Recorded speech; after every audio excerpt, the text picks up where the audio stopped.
Baseball is a very old game. Over the years, hundreds have risen to be called great, with a rare few even contesting the title of greatest of all time.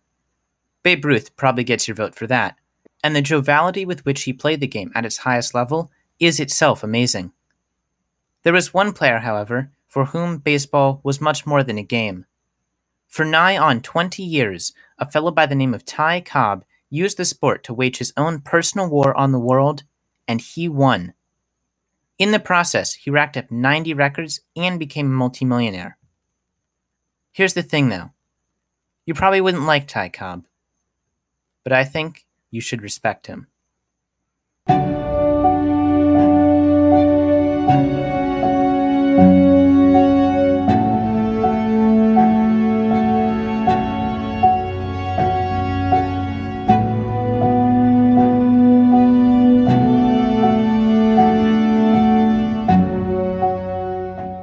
Tyrus Cobb was born in 1886 in Narrows, Georgia. Like many kids of his era, he became fascinated by baseball and decided he wanted to be a ball player, much to his father's dismay. As a teenager, Cobb tried out for several teams before getting a job with the Anniston Steelers for a monthly salary of $50. Cobb wanted more than just a spot in a semi-pro league, and he started promoting himself by sending anonymous letters into the Atlanta Journal that pretended to be fan mail of himself. The newspaper eventually ran a story on how Cobb showed a lot of potential and was clearly well admired, using the letters as evidence. Cobb, you see, was pretty darn crafty, a fact that would define much of his playing career. Cobb then rejoined another team called the Augusta Therese, who soon sold his contract to the American League's Detroit Tigers.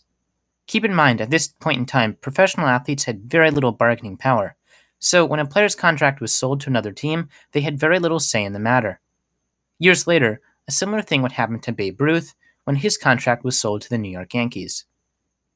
At this point in time, though, Ty Cobb is not yet Ty Cobb, the myth that we know.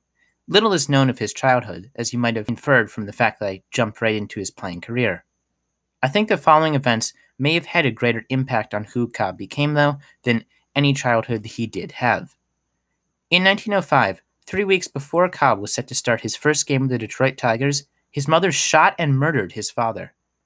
Apparently, Cobb's father had suspected his wife of infidelity and was sneaking around the home. His wife thought he was a thief and shot him in the dark. She was charged with murder, but was later acquitted. This must have had a great effect on the young Ty Cobb, who was only 18 at the time. Regardless of the murder, Cobb went ahead and did start his first game in center field against the New York Highlanders, later renamed the Yankees. This was on August 30th, 1905. In his first at-bat of that game, he hit a double. That's just kind of how Cobb was. Cobb was soon subject to abuse by his teammates, who may have been hazing him or were simply jealous of his raw ability. This included things like breaking his wooden bats and nailing his cleats to the clubhouse, both of which would have been expensive to the lower-middle-class Cobb to replace. Cobb later said that these actions are what turned him into, quote, a snarling wildcat. Cobb only hit .240 that year.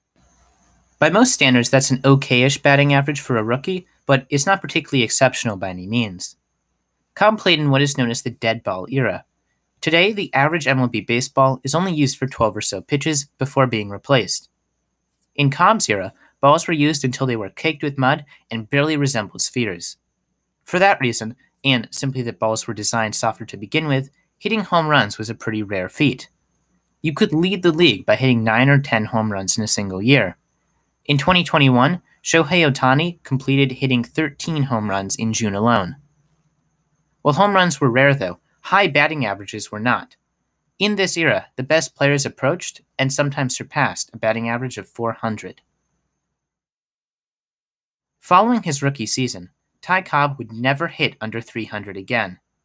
His age 19 season the next year, he hit .316, a then record batting average for his age. He then decided to never hit that low again either.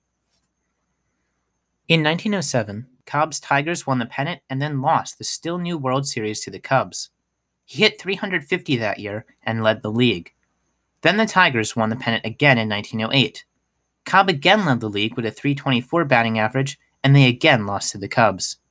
I'm sure Cobb, who was a fierce competitor and who Charlie Gehringer said regarded baseball as something like a war, would be pleased that it took the Cubs 108 years to win the World Series again. In August of that same year, Cobb married Charlie Marion Lombard. There's a bit of a misconception that athletes prior to the modern era did not train themselves or keep in good shape. There may be some truth to this. Athletes' training was definitely not the science it was today, but they still did take care of themselves. I always tried to keep in condition. That means everything. For instance, I only ate 2 meals a day. I built up my legs in 2 ways. I hunted all through the winter, frequently walking all day long. I almost lived on my legs. In addition, I always hunted in heavy boots. When the training season opened, I fixed a piece of lead to my shoes. I took the lead off when the pennant race opened, and I felt as if I could run faster. That helped him steal 897 bases in his career. Incredibly, 54 of these steals were of home plate, which is extremely hard to steal. 4 times in Cobb's career, he stole second, third, and then home in succession. Seemingly always improving, in 1909 Ty Cobb won the Triple Crown. The Triple Crown has only ever been won 15 times in the modern era. It refers to when a batter leads their league in batting average, home runs, and runs batted in, or RBIs for short. But then there is the Major League Triple Crown, which is when a batter leads both leagues in these same categories. That's only happened 5 times. Cobb is one of those 5. The best part about this is that Cobb led baseball in home runs without ever hitting a ball over the fence. That's because there are really 2 types of home runs in baseball. There's the conventional one, where you hit the ball over the fence and get to jog around the bases for a while. And then there's the breakneck, inside the park home run. That's when you hit a ball into the outfield and are simply fast enough to get all the way around the bases. Cobb hit 9 of those in the season, an AL record to this day. Cobb's lack of regular home runs may have been more of a choice than we think, though. His career spanned from the dead ball era to the livelier home run era that Babe Ruth ushered in. Cobb was especially annoyed by the fact that Babe Ruth was still extremely successful and popular despite not training and being out of shape and overweight. On May 5, 1925, Cobb announced that he was going to try to hit home runs for a few days to prove he simply chose not to. He then proceeded to go 6 for 6 in one game with 3 home runs and a double. The next game, he hit 2 more home runs. He then announced he was going to revert back to his preferred style of play, and so ended Cobb's home run barrage. Cobb did have a few weaknesses, though. He wasn't a terrific defensive outfielder and accumulated 271 errors in his career. He also had a terrible habit of fighting people. He got into several brawls throughout his career, and that resulted in him being suspended a few games. He was disliked by almost everyone, including his own teammates.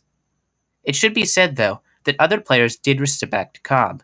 When he was suspended due to fighting a heckling fan, his teammates refused to play in solidarity. Still, whole schemes were concocted to stop Cobb, including a 1910 attempt, which frankly deserves its own video, to prevent him from winning the batting title.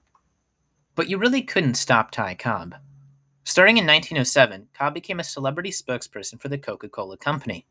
When he died, he owned 20,000 shares and several bottling plants, making him perhaps baseball's first millionaire. Even on the field, he could really only be slowed down. During the race for a batting title in 1911, Joe Jackson held a slight lead, just 0.009, over Ty Cobb for the best batting average. Cobb and Jackson were friends, but when Jackson's team visited Cobb for a series, Cobb refused to speak to Jackson, and when Jackson questioned this, Cobb responded by snapping at him. Cobb later proudly remarked that these mind games are what gave him the final advantage. Cobb had a fairly analytical mind when it came to baseball. He once said, quote, "I never tried anything foolish when a game was at stake, only when we were far ahead or far behind. I did it to study how the other team reacted, filing away in my mind any observations for future use." Here's one example. I figured out one play to use against Hal Chase. He used to snap the ball over to third to catch me rounding the bag. I'd always slide back. I had to wait 2 years for the right time to work it. But one day, I just kept on going and managed to score the winning run. In 1918, Ty Cobb enlisted in the Chemical Corps branch of the U.S. Army, which seems only fitting, along with a bunch of other players. He only served 67 days before receiving an honorable discharge. Exposure to the chemical gas there eventually contributed to the death of Cobb's friend and Hall of Fame pitcher Christy Mathewson. In 1921, Ty Cobb became player-manager of the Tigers. That same year, he collected his 3,000th hit, the youngest player to ever do so. The Tigers, under Cobb's management, were not that good, partially because Frank Navin didn't want to waste money, which was also the reason he had Cobb play and manage at the same time. In 1926, both Ty Cobb and Tris Speaker announced their retirements. This came as a surprise, but it later turned out that they had been coerced into retirement by Dutch Leonard, who claimed that they had fixed a game. The game in question had occurred on September 25, 1919, which had resulted in a Tigers victory. Hearings were held privately by Commissioner Kennesaw Mountain Landis. However, Dutch Leonard refused to participate, and Cobb and Speaker were cleared of all wrongdoing. Having already left the Tigers, Cobb then joined the Philadelphia Athletics and played 2 seasons there before retiring on his own terms. He finished with more than 4,000 hits and a career batting average of .366, a record to this day. Following his retirement, Cobb occasionally praised modern players and even helped the young Joe DiMaggio negotiate a contract. But he was mostly quiet. He divorced his first wife after 39 years of marriage and 5 children in 1947. He then married Frances Cass in 1949 before divorcing her in 1956. Cobb died in 1961 at the age of 74. Publicly, he claimed no regrets, but privately, there were several things he had wished that he had done differently. He, however, felt that, quote, "I've been lucky. I have no right to be regretful of what I did," end quote. Cobb died with no real friends, alone. Following his death, writer Hal Stump published several books on Cobb, which are filled with historical inaccuracies so numerous that it's almost as if Stump was creating a different character. Stump claims most of the people Cobb brawls with were African American, suggesting Cobb to be a deeply racist figure. Cobb, in fact, was a great supporter of Jackie Robinson breaking the color barrier and said, quote, "I see no reason in the world why we shouldn't compete with colored athletes as long as they conduct themselves with politeness and gentility. Let me say also that no white man has the right to be less of a gentleman than a colored man. In my book, that goes not only for baseball, but in all walks of life." End quote. Stump also makes Cobb out to be a strangely vicious person to the point that he claims Cobb sharpened his spikes to gash other players. Stump's Cobb captures the public's imagination. It is perhaps still the dominant image of him. We have to be careful when talking about history to not mythologize the people in it. Ty Cobb was no devil, nor was he a saint. You wouldn't like Cobb if you met him. He was rough around the edges, he could be crass, he could be mean, and that's fine. Ty Cobb was simply a man who played baseball, and he wasn't going to let anyone stop him from being the best. The secret that we chose was that I have the highest lifetime batting average in baseball, .367 for a lifetime average. The reason it was hard to choose that one was because he also held the following records. The highest average in one American League season, he tied with George Sisler for .420. Most bases stolen in one season, most total stolen bases, most seasons played in majors, most games played, most times at bat, most hits, scored most runs, most years batting champion, most years hit over 300, most years hit over 400, and that's only the beginning of the record.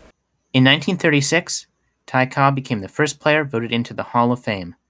He received 222 out of 226 votes, more than Babe Ruth that same year.